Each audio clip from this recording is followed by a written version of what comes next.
Ladies and gentlemen, Sam Brinton has come to the nation's attention again and again for his most dramatic presentation of his deviancy. And many people excuse it as it's just the alphabet people. It's just the LGBTQRSTUVW, add the Z and the P and everything else to it. It's just them expressing themselves. Why are you all so concerned? Well, tonight, ladies and gentlemen, I want to talk with you about why you should be concerned with the uplifting of deviancy in our nation. And I brought with me a very important person to discuss all of that. He's not just a commentator that you will find on the national scene. He's a man who has studied and counseled hundreds of individuals who have gone through the most extreme molestations and as well pursuits of pedophilia and other deviancies. He's on every Friday night getting me in trouble with my wife here at TECN TV at 8 p.m. Eastern Time on Journey to Healing, and talks about relationships and how you can overcome them. I'm expecting you all to tune in because it's the holiday season. Relationships are always on the fire. But tonight, ladies and gentlemen, I am bringing you an individual who not only has a great deal of experience in research and clinical studies, but as well has the experience as a certified sex offender treatment professional. He's not just someone who's ivory tower. He is someone who actually does the hard work. And he's coming off of that particular job right now to talk with us. I want to introduce to some and present to others, Mr. Jon Uhler. Jon, it's a tremendous honor and pleasure to have you back on the program with us tonight. Ken, it's always good to be with you back at my home station, so to speak. Exactly. And one day you are going to do that show where I come out to be the good guy, right? I'm going to work on that. That's right. Journey to Healing. If anybody wants to find out whether or not Ken will not have to take his wife out for dinner anymore, you can tune in Friday nights, 8 to 9 p.m. here on TECN.TV, the leader in Internet TV for Journey to Healing. Thank you so much. Listen, it's a tremendous honor to have you here tonight because the first thing that people will say is you guys hate the LGBTQRSTUVWXYZ add the P people. You hate them. You despise them. If we could use the term that you're racist, we would use that. But you guys just don't like these people, and that's why your antithesis shows to the deviancy. That's right. What say you? It's classic. And my response simply is this. I'm not phobic. As a matter of fact, work in prison long enough. I worked a little over 11 years in the Pennsylvania Department of Corrections psychology staff. I started the first intensive treatment program in long-term solitary confinement, and through that accrued more clinical contact hours than any single psych staff in the U.S. or Canada. So I've worked with the Hannibal Lecters and others, so I'm not phobic. As a matter of fact, I have a really good rapport with the most heinous of individuals. I also, good to know. Okay, thank you very much. I also was the first psych staff in the history of the U.S. According to the U.S. Department of Justice, and the lead investigator at that time, when I had to blow the whistle on inmate abuse. And one of those inmates being abused in long-term solitary was a trans inmate. And so I stood up for when nobody else was going to. And I put a lot on the line, my career and my safety. That is the reason why. And two other psych staff then joined me, but I'm the key whistleblower. And therefore, I am the reason why in the U.S., they do not have solitary confinement used for mental health inmates anymore as far as a punishment in prison. So if anybody has stood up for trans people, I did. So I'm not phobic. And what I say is this: we're not against anything that two adults want to do. Now, we have our own perspective. I have plenty of opinion about that, but I'm very careful in a public setting to be very precise, because those that have a vested interest in gaining direct hands-on access to vulnerable women and children are masters at spin. And so I will be very precise, as I always am. Anybody can go back through any of my tweets and my Facebook posts, or go on to SurvivorSupport.net under the Insights tab, or churchprotect.org under the Insights tab. And you will never find that I address what adults do with each other. Again, I have plenty of thoughts about that.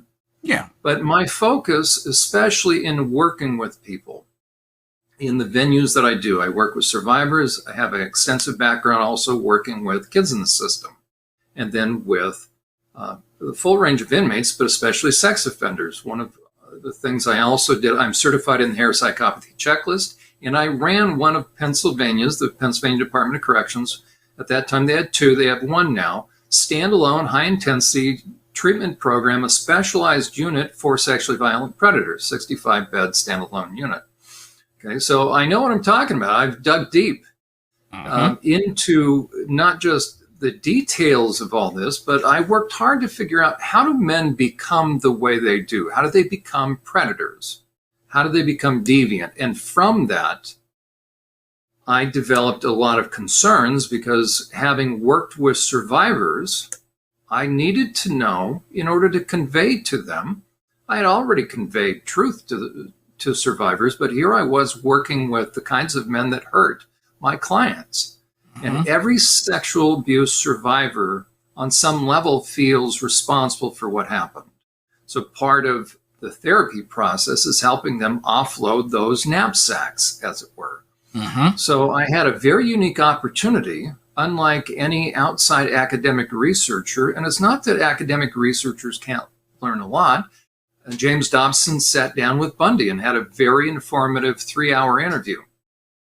But I had more than 3 hours. I had days and weeks and months and years to dive deep. And the irony is this, and what I used to say is this, that those that had the same access, so I wasn't unique in the sense of my access. I had a set of keys and I could go anywhere, and I had unlimited access. That's what's so unique about being on staff, on psych staff in a prison. It's not that I had unique access unlike my other counterparts, but I was driven to know certain things. So I went above and beyond on my own time, which caused me, extra stress, extra work. But I had this entire prison, actually 2 prisons, that an academic researcher would never have access to. So how could I not, along with doing my other jobs, such as parole psych evals and sex offender evaluations and the evaluations for psychopathy in Pennsylvania, every sex offender, especially every pedophile, that is that's designated as a violent offense, and every one of those guys are referred to the Sex Offender Assessment Board, SOAB board, and along with their assessment, they are given the hair psychopathy checklist. So the understood nature of a pedophile is that he is a sexual psychopath. There's 2 kinds of psychopaths, bloody psychopath and white-collar psychopath. The nature of psychopathy is this, that you have no conscience because you have violated that to a point that it no longer works. It's not nature or nurture or environment, though those all play a part. It is deviance. It's transgressing your conscience by crossing somebody else. And then you now add porn and the internet, and now you supercharge that process. So you violate your conscience long enough, you will. And therefore it becomes hardened, and you will no longer be sorry for what you do. Therefore you have no remorse, and you don't care about the impact. Therefore you have no empathy. Those are the 3 key issues that concern us and should concern someone. To bring it full circle now back to the issue, are we phobic? No. Yeah. What we are is we are highly protective of women and children, because Exactly. what I know is how the mind of a predator thinks, and those who want to gain access to vulnerable women and children, to exploit them, to manipulate them. And people do not understand. The average public does not understand, because I didn't, even though I was in the field. Prior to working with men in prison, I would not have understood the dynamics that are within a deviant adult male. And it is not Jon, what a lot of us have been told, which is they're reenacting their own pain. They are not. It's deviance.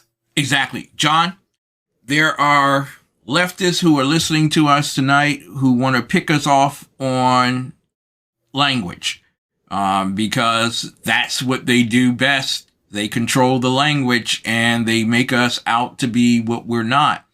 So when we come to the whole idea, when you talked earlier about searing, one of the great references that people can come with in terms of searing is the latter chapter of the first chapter of Romans, where you have a reprobate mind, that you literally are so gone that there's no comeback on this. So if you could explain some things along the way, we'll get some definitions here and then we'll move forward with the conversation. But what is deviancy? What is a reprobate mind?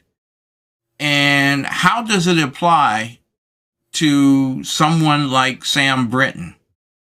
There we go. And that's the concern. Because we're not talking about men with the term that's being thrown around is fetish. Yeah. Okay. I want to put that aside, because that can soften the reality. That actually blurs and softens the reality of what we're talking about. We're talking about when a man enters into a fetish, he becomes very dangerous in this sense, that he is being taken over by, he's giving himself over to a very different kind of mind. So in the book of Romans, we see the term reprobate. We've connoted that with sexuality because that's the focus of that chapter as far as being given over to sexual deviance. A reprobate mind, the term reprobate actually is a metallurgy term. It means it's no longer good for its intended purpose. Our mind, which is different than our brain, which is white and gray matter, our mind has, since we are made in God's image, our mind is designed to think God's thoughts and to have his values. God's value system is to care and love people and to use things.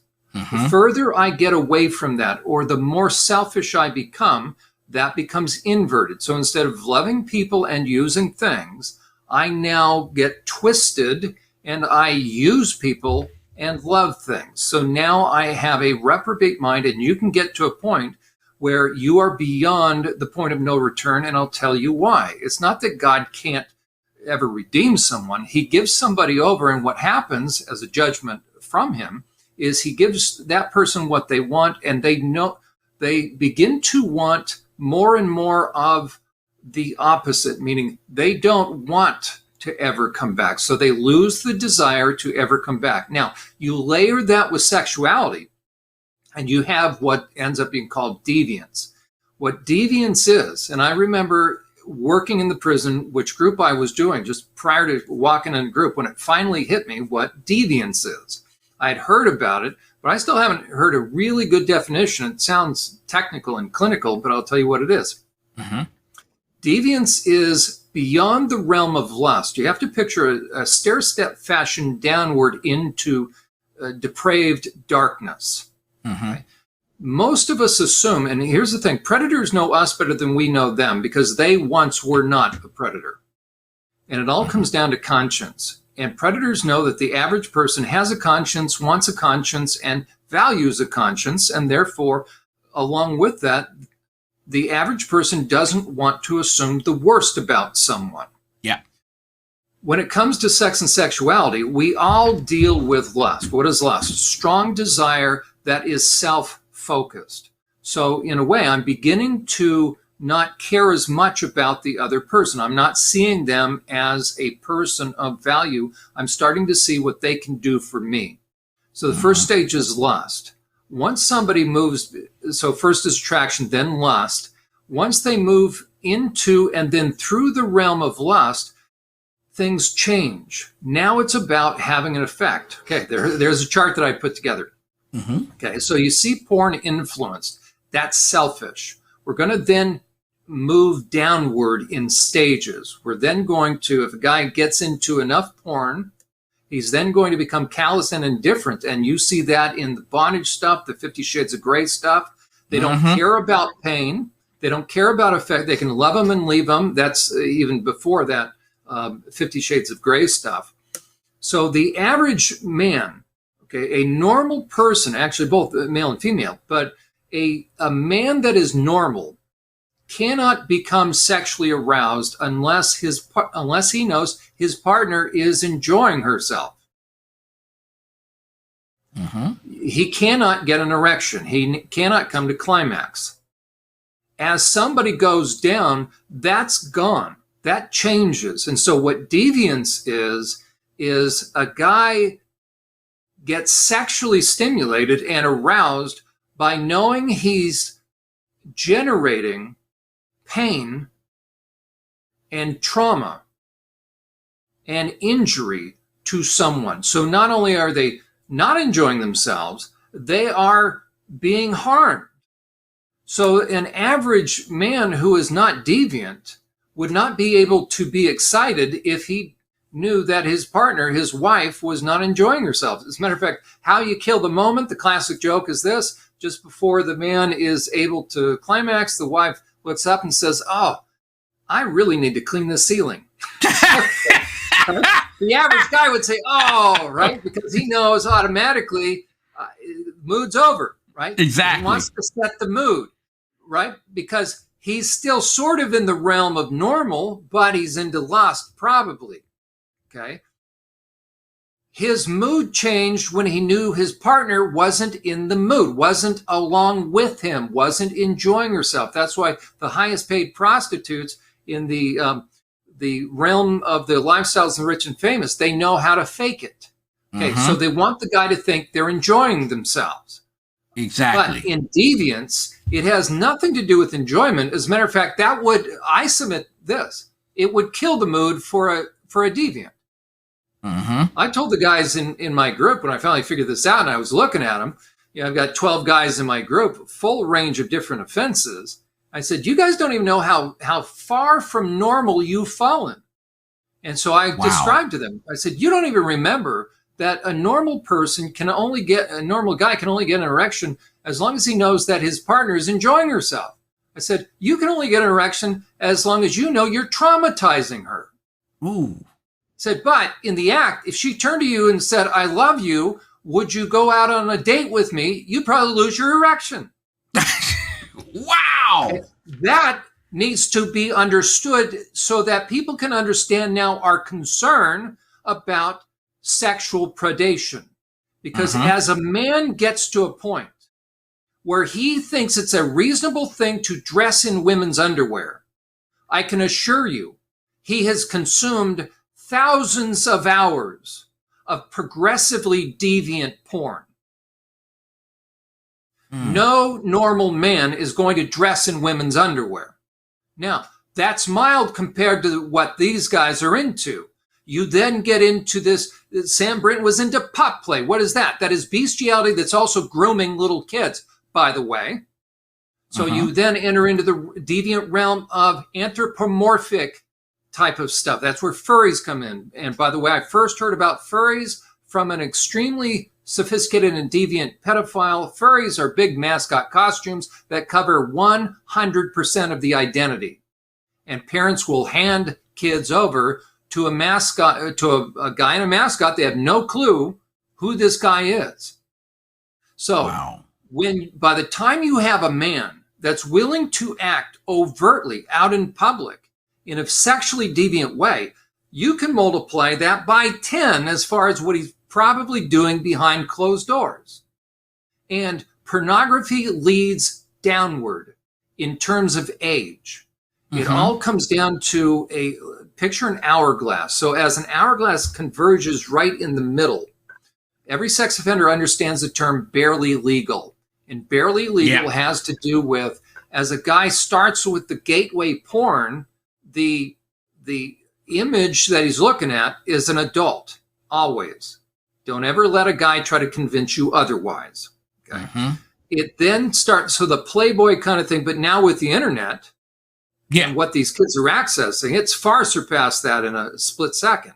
But it used to be Playboy, Penthouse, Hustler, and then it would progress in terms of the graphic nature, and then it would start to introduce the violence, start to introduce the darker kind of stuff, and then eventually, as the age, you're going to see the age decrease to right at puberty. And I use this term, normal sex offenders, and it shows you I've worked in the field too long to call them normal sex offenders, okay? But those with adult victims got to barely legal and they backed up. The reason why pedophiles will be targeted in prison is because inmates don't fall for the spin that's in the academic literature because they know the truth. They know what it takes to become a pedophile. No man is attracted to a child's body. It is deviance. By the time it shifts into deviance and the age is moving downward of what he's looking at, he will continue, for the pedophiles, they will continue downward. So you look at barely legal and you notice how the women will try to look like baby dolls and the young kids, like toddlers and tiaras, are dressed up to look like what?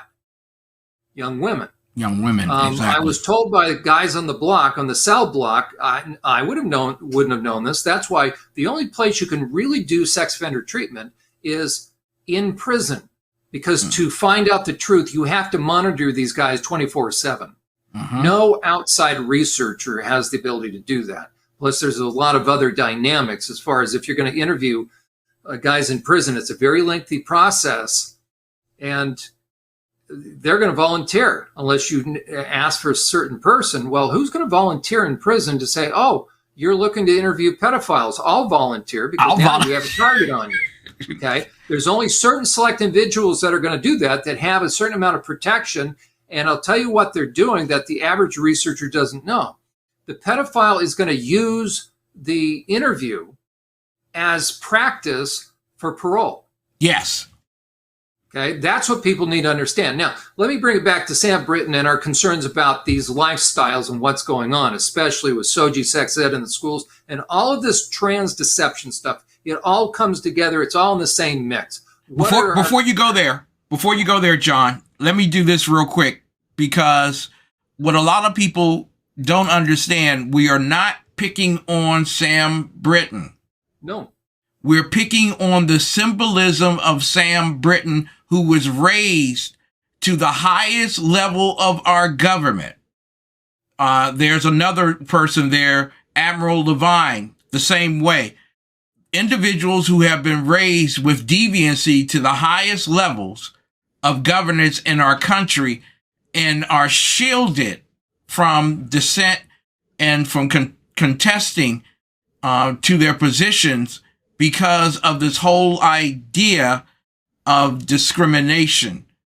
There shouldn't be a place of discrimination when it comes to deviance. And in the case of Sam Brinton, the job he had as an MIT engineer graduate, the job he had before he was lifted to the U.S. Energy Department was a counselor to the LGBTQRSTUVWXYZ and the P youth. He was in direct contact with youth. Now, Jon, tell me, why the hell would you put a grown man who's wearing women's lingerie and dresses and high heels in front of young people who are completely confused because of mental health issues, divorce in their families, abuse? They're completely confused about who they are as a person. Because you're ultimately going to groom them. That's another way of you're going to manipulate them. Okay? Grooming is an actual term, okay, in sex offender treatment.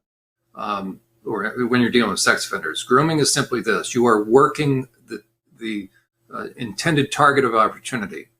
Little by little, you are crossing their boundary. You're getting them to dumb down their intuition. You can be when you step on a car lot, by the way, the car salesman's grooming you, but not sexually.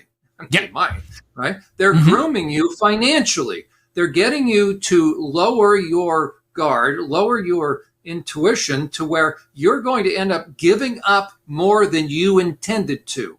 Okay, so every manipulator, and you can really view it on a continuum: narcissism, sociopathy, and psychopathy. Fancy little term. Book of Romans called it reprobate mind. On the program on Journey to Healing, we talk about dogs and pigs and fools. They're all the same in this sense that once somebody has overridden their conscience, our conscience is designed to keep us on our side of somebody else's boundaries.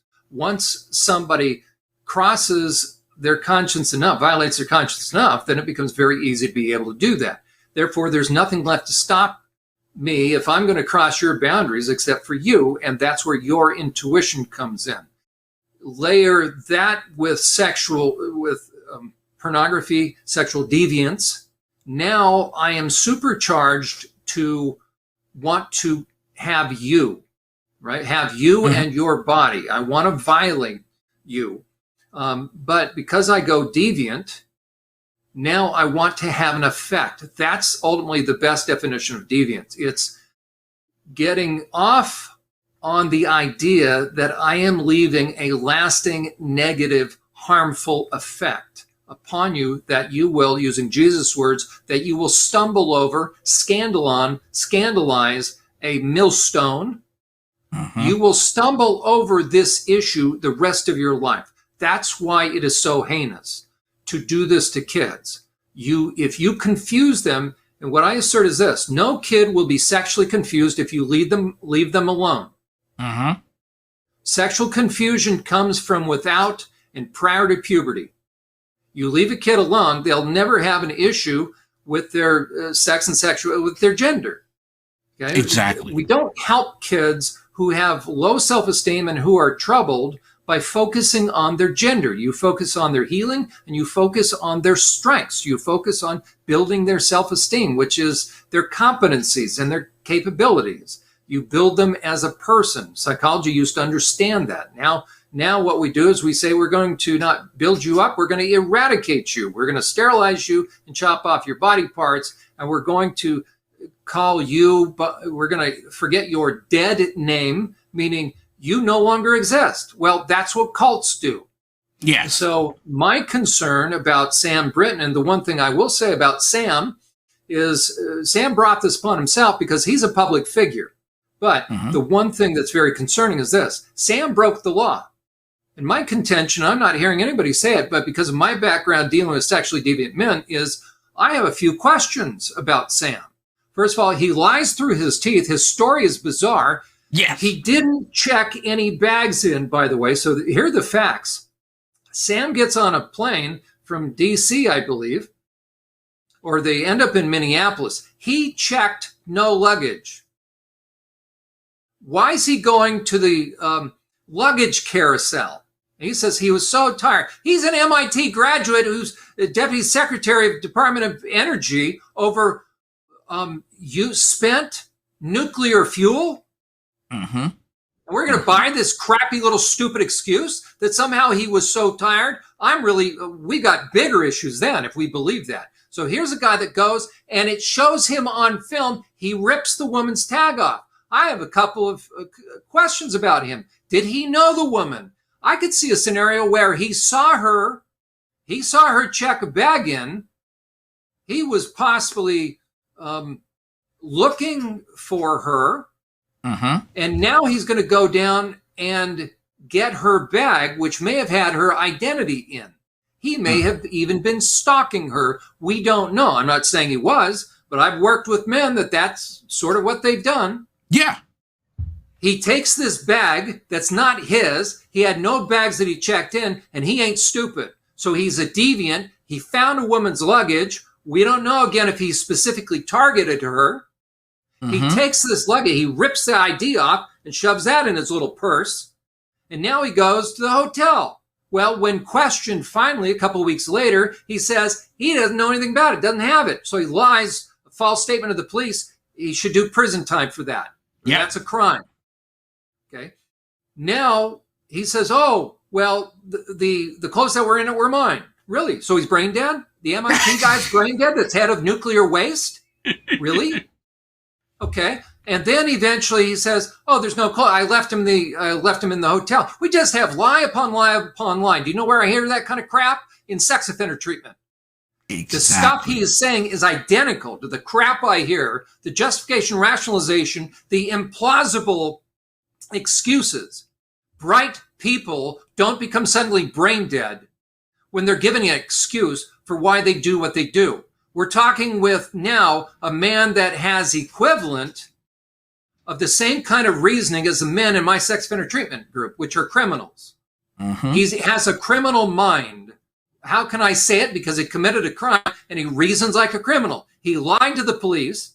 Then he said he didn't have the clothes, or he left him in the hotel. There wasn't any clothing in there. And then the question is, what did he do with it?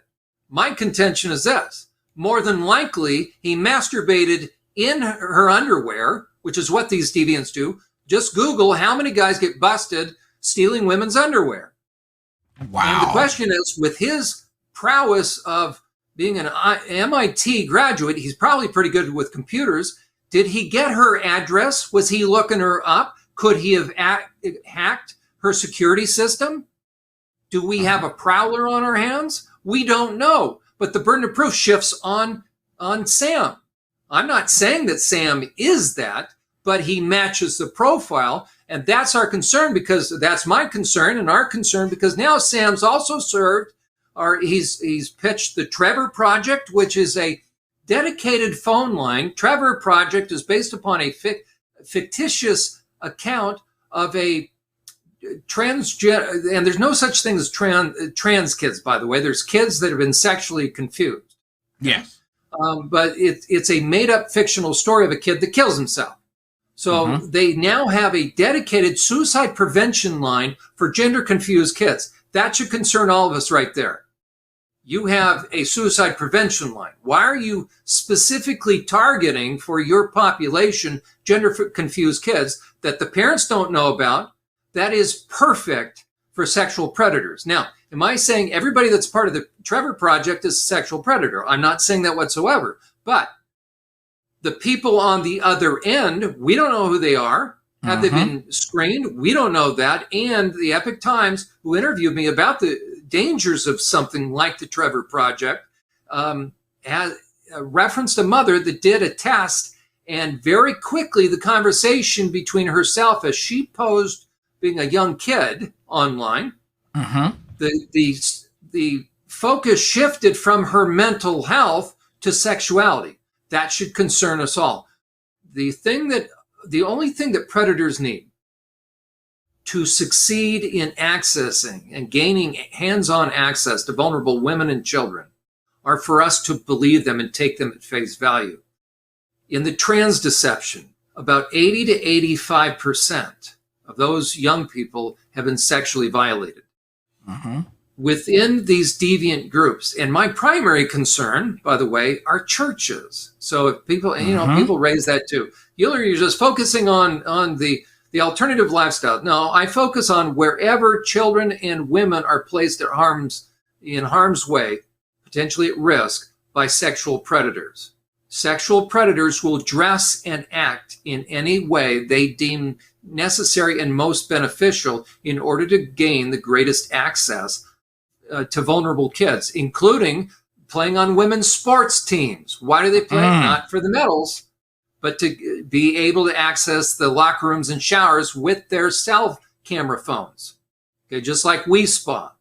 So people need to understand that the concern is this. When it comes to men that give clear and convincing evidence of being sexually deviant, you don't know, I don't know, even though I work with them, you don't know where that guy's mind is at. Because the more deviant they become, the more psychopathic, white-collar psychopathic they're becoming, typically the more normal they will be able to convey and come across and demonstrate a degree of what appears to be reasonableness. Exactly. That should concern us. We're not talking about the guy driving the white van around the park who has a trench coat on. So, and I want to raise this. I want to raise this with you because I want to play the video so that people can see why we have our concerns. But you mentioned white collar psychopath. If you want legislation to be changed, who would you identify in order to proceed with a reasonable explanation for the justification of legislation that supports a deviant lifestyle? There we go. And look what just happened that you referenced in the House or in the Senate. I'm sorry, right? That you are going to normalize deviance, and therefore you're dumbing down everybody's intuition. The only thing a predator needs to get over on you, or get over on you to get over on a kid or a vulnerable woman, is for you to take them at face value and dumb down your intuition. The classic phrase goes like this: well, I know what it looks like, but it's not that. Every cult leader, every manipulator, every sociopath, psychopath, they will all transgress. They will all get you to dumb down your intuition. And they love to play the game. So half the fun of it is playing good people for fools. That's why they will put it right out there. So the more somebody is deviant, and therefore this becomes our concern. I'm super concerned about predators in church. But if a guy gives overt indications that he is accessing porn because he's really sexually deviant, and you will not have a sexually deviant guy that doesn't access porn. There are plenty of guys that are accessing porn that you can't tell necessarily. That's a huge concern, like in churches. But by the time they act sexually deviant, they are accessing porn. And trust me, they're accessing a lot more than they're showing out in public. So whatever they're showing in public, you can only imagine, because I've seen the police reports. It's 10 times what we're seeing. So therefore, for the concern. There are feminists out there that say that all men are deviant. And then there are people who go to church who look at certain leaders and they say couldn't possibly be deviant.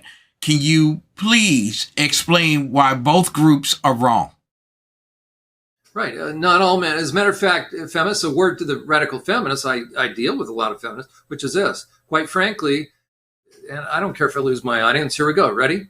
Without men, you're never going to accomplish what you want to accomplish. How have you done so far?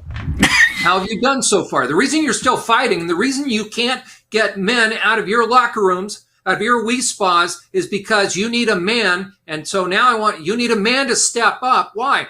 Because you're trying to combat deviant men, and you're not built that way, literally. And it's not your fault. But you better at least acknowledge that good people like myself and Ken and the men on this station, that you need us. Okay, now I'm going to make a challenge to all the men out there.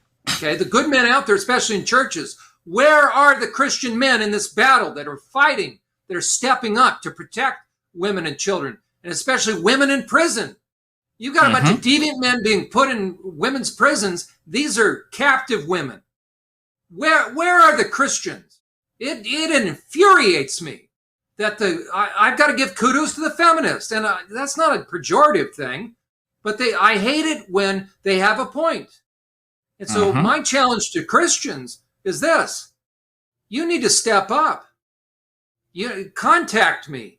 As a matter of fact, I'm now with a very good group that can help arm and educate parents to combat what's happening in the schools. It is called the SOGI International Task Force. We are against the deviant sex ed. You can go to SOGI123taskforce.com. It will educate you on how to give pushback to all these school boards that are getting the deviant sexuality into these schools, which again is all part of this overall agenda that Levin's doing, that Biden's put these deviant men up there to confuse and dumb down and make it difficult for anybody to talk about the issue of deviance. I want to play for you all. Brinton provides then the classic example that behind the scenes, these guys are not sensitive men. They're deviant and they're agenda driven. And they are destructive. Sam Brinton could be blackmailed. Exactly. They seek to steal, kill, and destroy. And that can only be compared to one other party. Let me play this clip for you very quickly. You may recall several months ago when the White House announced one of its newest hires, determined to make his administration resemble as closely as possible an early 20th century freak show. Biden decided to give a top-level job in the Department of Energy to a man named Sam Brinton. Brinton was named the Deputy Assistant Secretary of the Office of Spent Fuel and Waste Disposition and was granted, therefore, one of the highest security clearances in the department. This was an interesting, though not at all surprising choice because Brinton is a bizarre cross-dressing creep who identifies as a non-binary they-them. And that's about the most normal thing about him. So for your reference, here's a video from just a couple of years ago when Brinton was an activist with the far-left group, the Trevor Project. And here he is explaining, in this video, I believe it is, the importance of pronouns. Pronouns are a fascinating part of modern culture. I don't think many people think about them very often until someone like myself or others say their pronouns. So when I introduce myself, I generally say, "Hi, my name's Sam Brinton. I use they and them as my pronouns, and I serve as head of advocacy and government affairs for the Trevor Project." I give this before I even give my job because it's the important way that you're going to describe me. Not what I do, but who I am. And that respect for my gender is really, really important. Of course, everything he said there is nonsense, but he's dressed even more nonsensically. He looks like he got into a fight with a Hot Topic mannequin and lost. Or maybe he looks like a Jason Bourne cross-dressing with a costume he bought on clearance at Party City the day after Halloween. Worse yet, Brinton is also a bestiality fetishist who enjoys having sex with men dressed like dogs. And if you're interested, you can learn more about that in one of the Kink 101 workshops that he taught on college campuses. And finally, to complete Brinton's resume, he also wrote an article for The Advocate in 2015 where he defended a website called Rent Boy was it called, which had been shut down by the feds for facilitating underage prostitution. And in the since-deleted article, Brinton worried that there would be serious ramifications, quote-unquote, to the gay community if the prostitution site was taken down. He argued that Rent Boy was performing a service by giving young people a way to, quote, earn a living by selling their bodies. So this guy is, to summarize, a sick, twisted deviant, and for that reason, not in spite of it, but because of it, he was made a high-level official in the Biden administration. And that brings us to the latest news, first reported by a site called alphanews.com. And here it is, quote, law enforcement at the Minneapolis-St. Paul International Airport were alerted to a missing suitcase in the baggage claim area on September 16th. The adult female victim said she flew into MSP on a Delta flight from New Orleans and went to retrieve her checked bag at Carousel 7. Airport records confirmed the navy blue Vera Bradley roller bag arrived at 4:40 p.m. but was missing from the carousel. So law enforcement reviewed video surveillance footage from the baggage claim area and observed Brinton removing a navy blue roller bag from Carousel 7, according to a criminal complaint. The complaint says Brinton removed a luggage tag from the bag, placed it into a handbag that he was carrying, and then left the area at a quick pace. Brinton arrived at MSP Airport around 4:27 on an American Airlines flight from Washington, D.C., but did not check a bag. Police showed the surveillance video to the victim, and she confirmed it was her bag. A $2,300 luggage. And personally, you wouldn't take anything more from me than a $23 luggage. So I recommend highly that you don't do that. Ken, you know that bag wasn't very expensive. He took all her clothing. That's what was so expensive in the bag. There you go. So the question is, what did he do with the clothing? And so I now am saying this. He stole women's underwear. Until he can prove to the contrary, I believe that's why he took her bag. Maybe, he couldn't afford clothing himself? That's not part of the deal. And one thing that Matt Walsh does a great job. As a matter of fact, here's the deal. My contention is that Trevor Project is not safe because sexual deviants can be on that line accessing these kids. Now, how do we know they're sexual deviants? Who was head of advocacy? And now what do we find out that he does? Sam Brinton, who was with the Trevor Project, is now proven to be somebody so sexually deviant that he's stealing women's clothes. He has enough to purchase his own clothes. He wanted the underwear. Why? Because that's what sexually deviant men do. And what's really concerning is this. Based upon thousands of criminal files that I've looked at and all the different guys that I've worked with, the full continuum of sexual crimes, once a guy starts stealing women's underwear, you quickly see there's a progression into actual raping and harm. And very often... That's the question. This is a public safety issue. This guy's a deviant.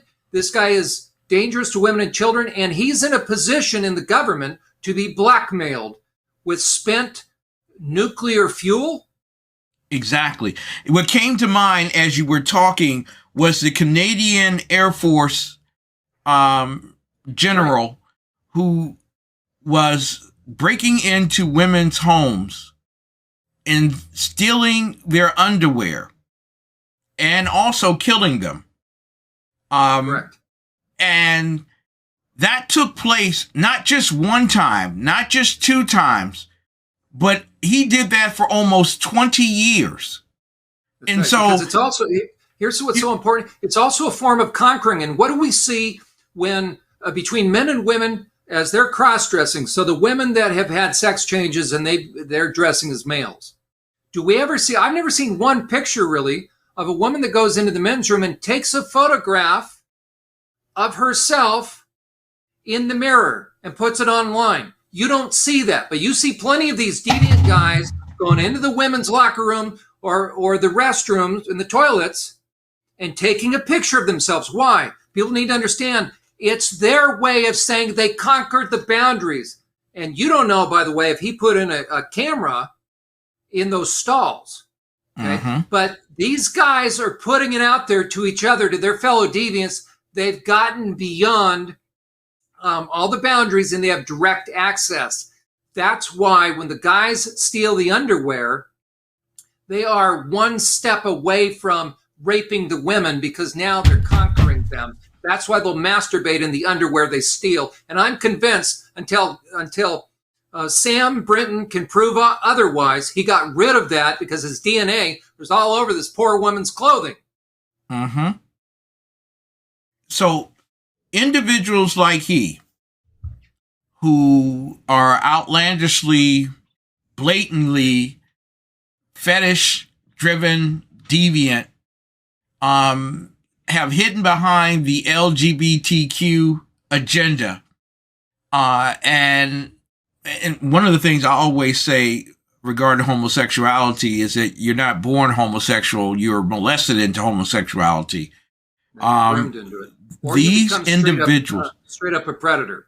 yeah, these individuals are creating opportunities for predatory legislation to be approved at the federal level and at the state level with this whole gimmick of I can dress this way and I'm normal.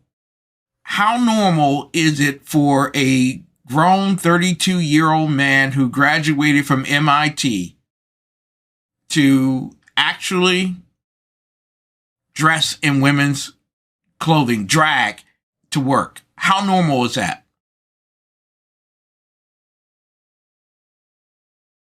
And people also need to understand that that's the concern, that they, by doing legislation like this and policies, again, they will dumb down people's intuition, and they are doing an end run ultimately on the age of consent.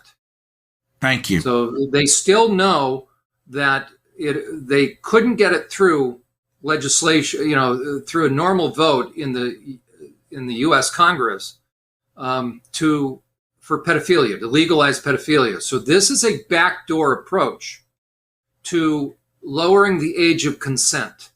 And COVID, they use COVID to further their agenda, because now we started to hear the term bodily autonomy, meaning we're going to allow a young person to make their own decisions when it comes to their own physical body and health. And that is the catchphrase. That is what the pedophiles use all the time. So that's a massive concern. That's really, as far as I'm concerned, my greatest concern behind all of this, because you can have predators. Now, again, are we saying that every single person in an alternative lifestyle is a predator? No. They just like saying in a cult that everybody in a cult is running the joint. Mm-hmm. Well, no, you have a certain select group of people that are running the cult. Everybody else, quite frankly, are victims. They're being manipulated, but they don't know it. So they'll sit around and they'll dance and they'll sing and they'll say, we're a big family or we're part of a community. Meanwhile, their skin is in the game. And the perps and the predators are profiting off these people that have been manipulated. And so how do we know the likes of Sam Brinton is a perpetrator? I'll use that term globally. And if he ever wants to come on my program, your program, I would love for him to come on my program. Okay. Did he break the law? Yes, he broke the law. Did he lie through his teeth? Of course he did. Did he lie to police and make a false police statement? Yes. Okay. He's a perpetrator. Mm-hmm. He broke the law willfully and intentionally, and he stole women's clothing to get to the underwear. Is it possible, Jon, that he could have done this before and 100%. people... Absolutely. Thank you. Right? This was not the first. Of course, by the time these guys are busted, it's become a habit. Now, Matt Walsh, he was close, but I'll tell you the reason why he did it, because he said these guys become so brazen. I think two things. He dropped his guard. This had become his modus operandi, and playing on the edge is a thrill to them. That's half the fun for a psychopath. Now, am I saying that that Sam Brinton is a psychopath? What I'm saying is this: he's within the realm of psychopathy. How do I know? Because he's playing fast and loose with the truth, isn't he? Mm-hmm. So he has no conscience, or you wouldn't lie to the police and you wouldn't steal a woman's bag and then lie about it and concoct all sorts of stuff. You have no conscience. He didn't return it because he felt badly. Okay, he didn't even return her stuff. So to the extent that you have no conscience, you have no remorse and no empathy. He's not sorry that he did it. He's sorry that he got busted. And exactly. So they play on the edge. That's the thrill of it. As a matter of fact, you listen to any in the extreme, well, any guy that's into sexual deviance and then sexual predation, and the most extreme, of course, are the serial rapist murderers, they'll talk about the ritual effect, that going through the motions is half the excitement and half the fun. So it's the buildup. And so being able to play on the edge is half the fun, and then being able to do it in public for the sexual deviant, for the sexual psychopath, that's half the fun, because he's getting over on people. Will the judiciary, will the judicial system bear him out? Virtually allow him to get away with this as this is? Really? Of course it was. And that's why they have the perfect cover now of this trans crap. Right? Nobody's going to touch it because it's a political hot potato. And that's because judges have not been taught properly about sex offenders. The entire field of sex offender treatment, I have a huge concern with this. The entire field of sexual offender treatment is shifting under the umbrella or the rubric of trauma therapy. That should concern us all, because if I, as a sex offender treatment provider, if I, as a forensic sex offender assessment professional, so I'm going to assess this person to tell a judge whether or not he's high or low risk, whether he not needs prison or diverted to treatment or can be let out.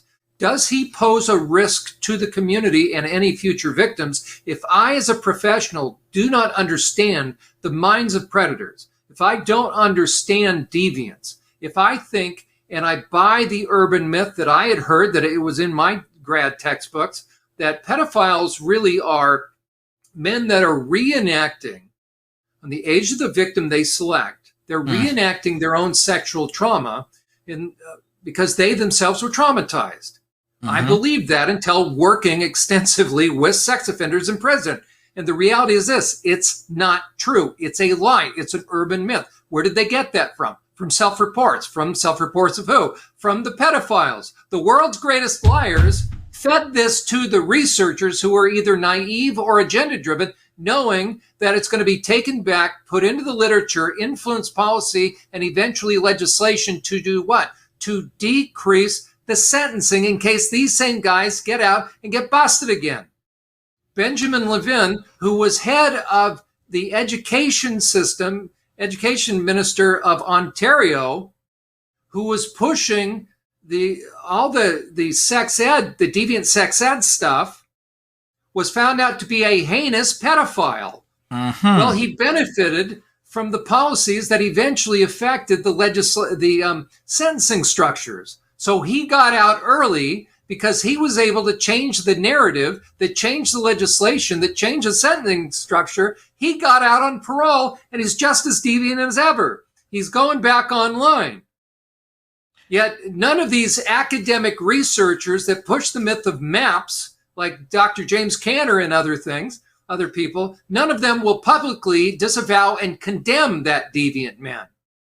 They will not say, for instance, that if any academic, any mandated reporter, doctor, that anybody that deals with kids, none of them will do this. I've posted this. I said I'd love to have anybody, any academic researcher or any mandated reporter come on my program and take a bold stand and say that any man that's in a position of mandated reporting, so a position of research or a teacher, anybody, especially a therapist or a psychologist, if that man is found with child porn, then that's a mandatory 25-year minimum without the possibility of plea deals.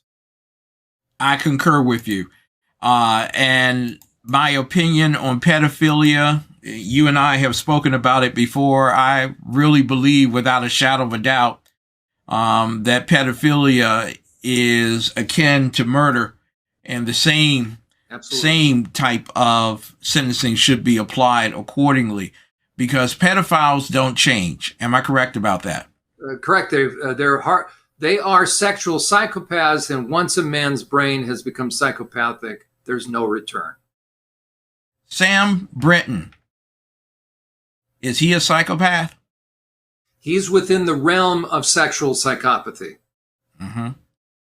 White collar psychopathy? Correct, because he hasn't slit anybody's throat yet.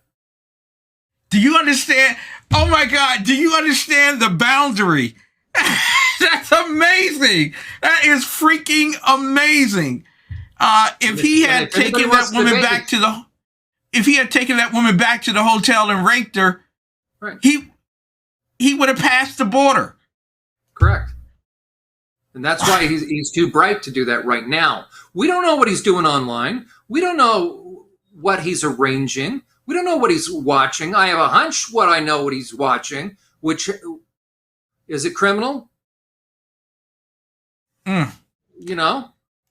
Look at who I've done this for 14 years working with sex offenders and men. And what do you call a man prior to arrest? Okay, we call a guy that gets busted, we call him a sex offender. What was he the day before his arrest? He wasn't a sex offender, because that's an actual term meaning you've been sentenced for a sex-related crime. Right? People will say that Sam Brinton was not a sex offender because he only stole clothing. But what do you call a man the day before he's finally busted for actually doing hands-on crimes? Ready? You call him pre-arrested. That's all. That's like pre-diabetic. Yeah, that's all he is. So he hasn't been busted. He exactly didn't change to become, what happened was he was finally busted and found out. So you look at the constellation of behaviors, and the constellation of behaviors that we see in Sam is In my sex offenders, calling him a sex offender. Arrested for that, but I want to know where all the people. Exactly. We're about to lose you. We're having some technical difficulty. We're about to lose you, but I hope I can get this question to you and I can hear your answer. Okay. I was very concerned with him taking that picture of the black young people around him.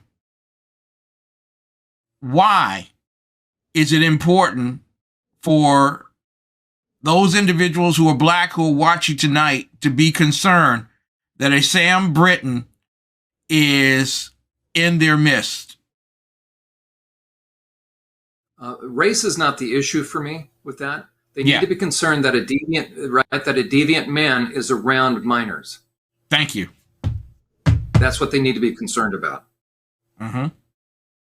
John Uhler, you have got to do the Predator show again, man. I'm telling you, that was so well watched from around the world. Planning on that.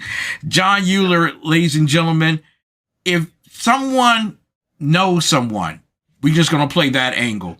Someone knows someone who needs some help. They are pre-arrested. They know they're going down the road to literal psychopathy, that they are singed of mind at this point. They feel it. They know it. What should they do? Who should they get in contact with? They should contact me at SurvivorSupport.net. I also have a tab on there under the Insights 1 tab, drop-down menu. I would start with porn and dark deviance. I've written a lot about my insights from the years in prison. There's also a number of tabs on sexual psychopaths. Okay, I'm dealing with one gentleman, to his credit. It's very, very rare. He and I work together twice a week. He realized from what he was watching, rape porn. He realized once he heard about Ted Bundy, because he's not from this country, mm-hmm. and he started looking up what Ted Bundy was into, and he realized his life and what he was accessing were very similar to Ted Bundy, and I concur. So he and I have been working together for about a year and a half. It's been mm-hmm. amazing to watch the reversing of course. So by God's grace, I think we've saved society from another serial rapist and murderer. But this man, to me, he's a hero because mm-hmm. he's one of the rare person. I have a couple of guys because it almost never happens. By the time I talk to them, they are justice involved. Exactly. So I'll talk to if I'm talking to a guy right now, so to any man or to a teenager, because you need to take this seriously because you also open up a very dangerous spiritual door. Mm-hmm. And the one thing that I personally have heard from multiple men that did heinous things that are in for life, even hacked up body parts, right? Hannibal Lecter kind of stuff. Yeah. That you need to understand there is a very dark, real demonic realm. And every one of those guys told me, though they accept responsibility for what they do, they're still in for life. They described the thing that came over them. Do not play in these waters. And as a matter of fact, if you think about it, you are further in than you ever anticipated. Look at the stuff that you started to look at. Think about that versus what you're looking at now. And if what we talked about in terms of deviance, if you are watching stuff that shows trauma and pain on somebody's life, where men are putting their hands around a woman's throat, they're holding people down. You think that's acting. You don't know that.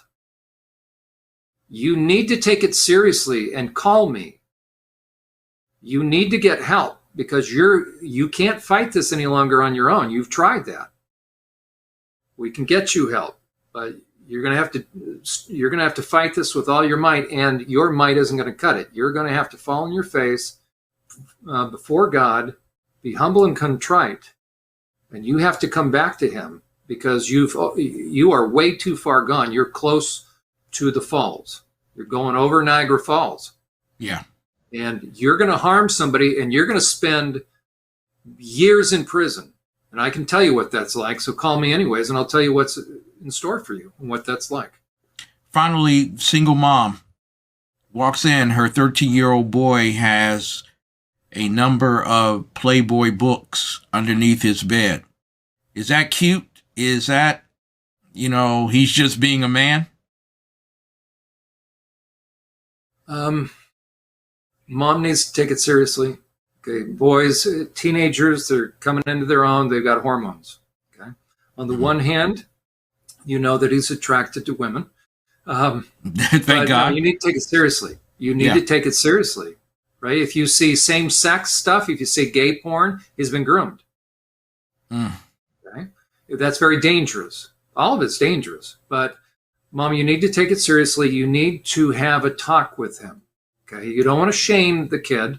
So the younger age kids, we're not here to shame kids. We want to normalize their hormones and sexuality, but also help them understand the dangers of porn and what it does. And I would recommend take him to my website, SurvivorSupport.net, under the Insights tab, and start with the 2 tabs, Porn and Dark Deviance, because I walk people through the different stages. And those young men need to understand that what they're looking at, they feel like they're in control right now. Eventually, they can become controlled, and it will take them places they never anticipated and change the course of their life. So a mother needs to take it very seriously. It's not boys will be boys kind of thing. Exactly. Jon Uhler, you have got to tune into this man's show. I thank God every single day that Janet Reisman recommended him to this television network. If anybody's ever heard of Janet Reisman and the Kinsey Institute and her fight against Kinsey, and I got to have you come back and we got to talk about that big fight. That was a warlord right there. She took on the greatest and she defeated them. And she knew that the power of darkness was upon America. And that's why she recommended that Jon become a part of TECN.TV and do his show on a weekly basis. And even though I get in trouble with my wife every single week, it helps in terms of building and developing relationships. Whatever you are going through, this is not the time for you to play hero.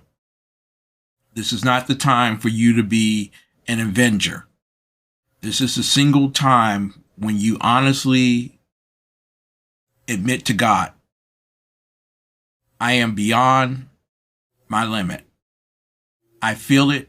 I know it. I've been playing hardcore for so long and hiding it, but I can't hide it anymore. And something within me has taken control, and I need help.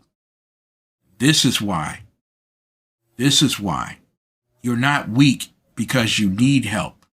You're weak because you don't seek help. This man right here, Jon Uhler, is offering to you the help that you need. Pick up the phone. Go to my website, TECN.TV. There is an email address. You can send him an email. 3 a.m. He's kind of like me. You know, he's up late sometimes. Whatever it is, this is a very dangerous situation. But the President of the United States, who has his own issues in this particular area,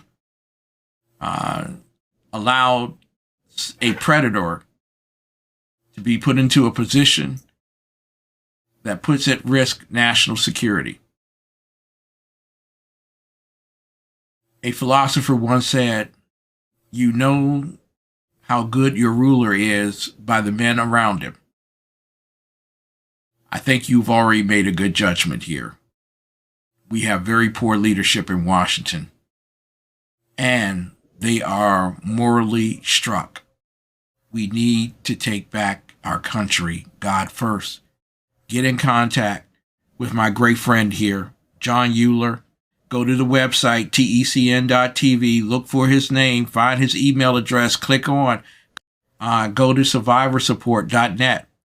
Go there and get the support you need. I'd rather hear the miracle than to hear the mystery and the misery. We'll be back, ladies and gentlemen,